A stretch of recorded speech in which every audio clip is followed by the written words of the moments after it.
Hello everybody, welcome to Easy Bake with Mike, my very first YouTube video. Now the first product I am going to make will be a Swiss roll. It's a raspberry jam Swiss roll, and you can use any filling, it's entirely up to you. I have what is 3 eggs, large eggs, 3 ounces or 85 grams of self-raising flour, and 3 grams of caster sugar also, and fresh cream, and of course the raspberry jam for the filling. So the first thing I need to do is whisk up the eggs along with the sugar. So just add the sugar, a little drop of vanilla essence, just a tiny drop, that's all you need, and give that a good whisk for about 3 minutes.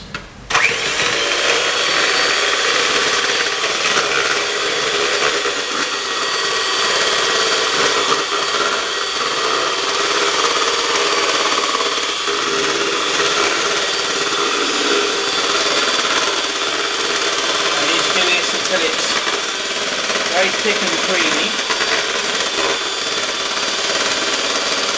Very yellow at the moment. You need it to be almost like very light yellow cream colour.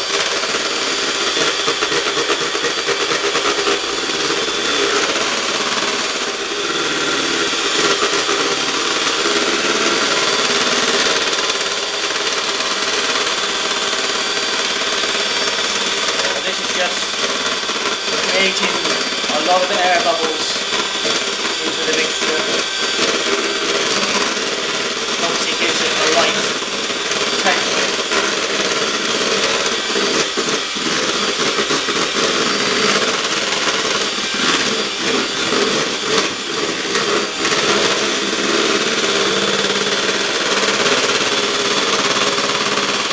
See how light it's getting now.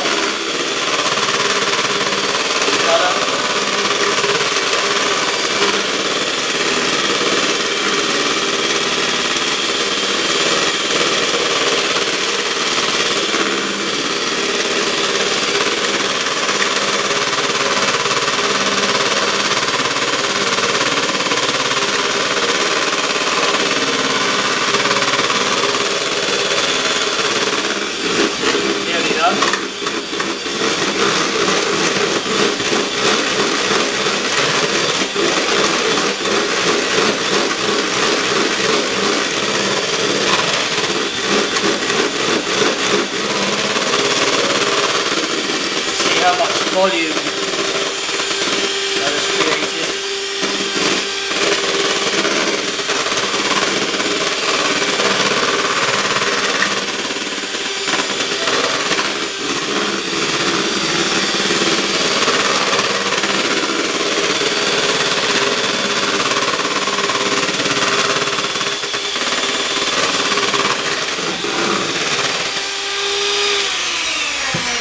There you go. Finally, now you can see a closer look how thick and creamy that texture is, full of air bubbles. Now you need to add the self-raising flour, the sieved self-raising flour. Now you have to add half to start with, just about a half. Now let's wash my hands because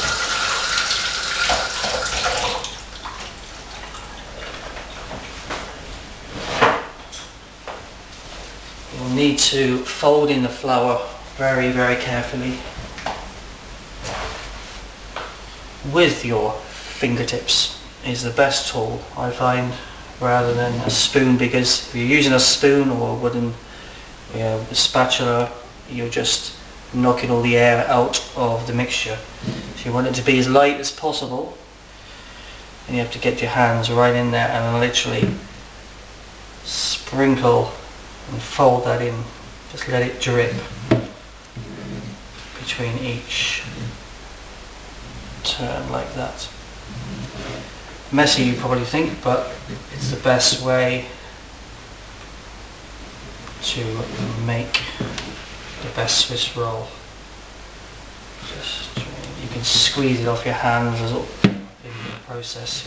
This is how they do it in the bakery trade and the patisserie professionals. You just scrape the bowl of around the side as well to get all that flour. You can easily be missed.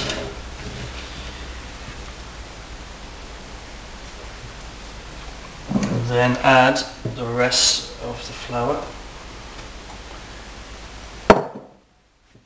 to the mixture. It takes a couple of minutes or so to work all that in. As you can see, a lot of it's not mixed in yet. You want to mix it all in slowly as you can, carefully.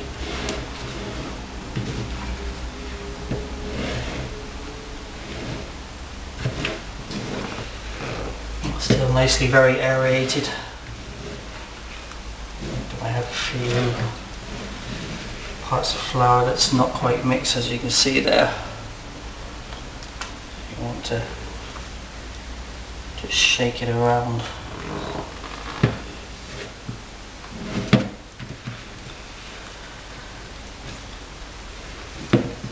There's another few pockets of flour.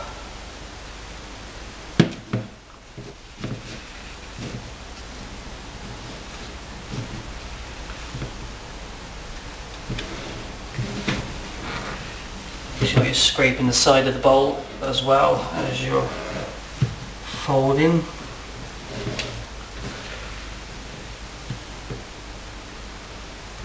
Now I think that's all nicely mixed. And then make sure you scrape your hands, the mixture off your hands, and I'll give them a good wash.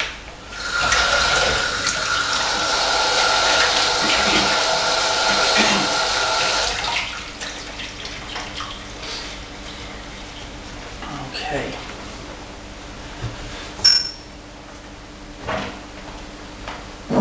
Now,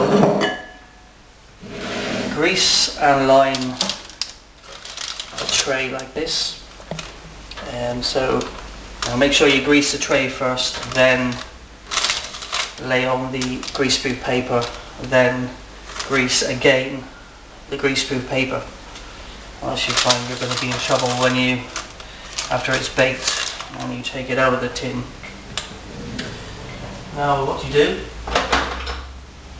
with a wooden spoon, you want to touch this as least as possible. You want to pour that nice and evenly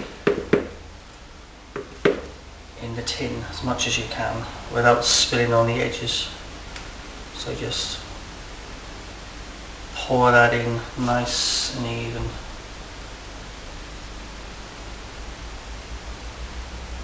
See how thick and smooth and bubbly that is. Scrape it all out very carefully. Do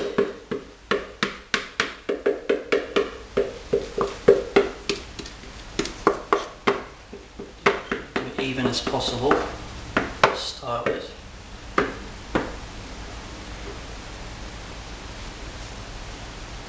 Okay.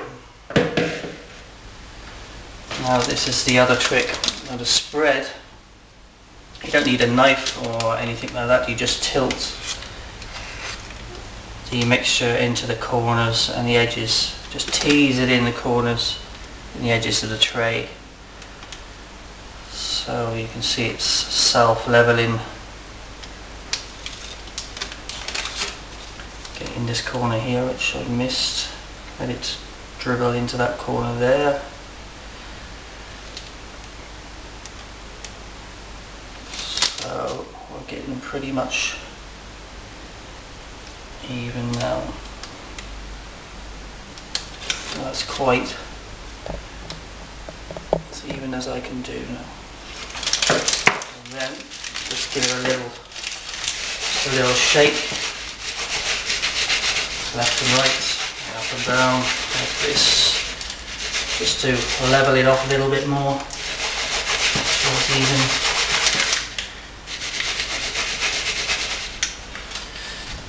And that's all there is to the actual making of the sponge. It's a very light sponge, doesn't contain any fat, so only obviously calories and sugar if you're health conscious. And you want to bake this in the oven at 200 degrees C. Okay, for about I think it's about 8 minutes. So now I'll put that in my oven.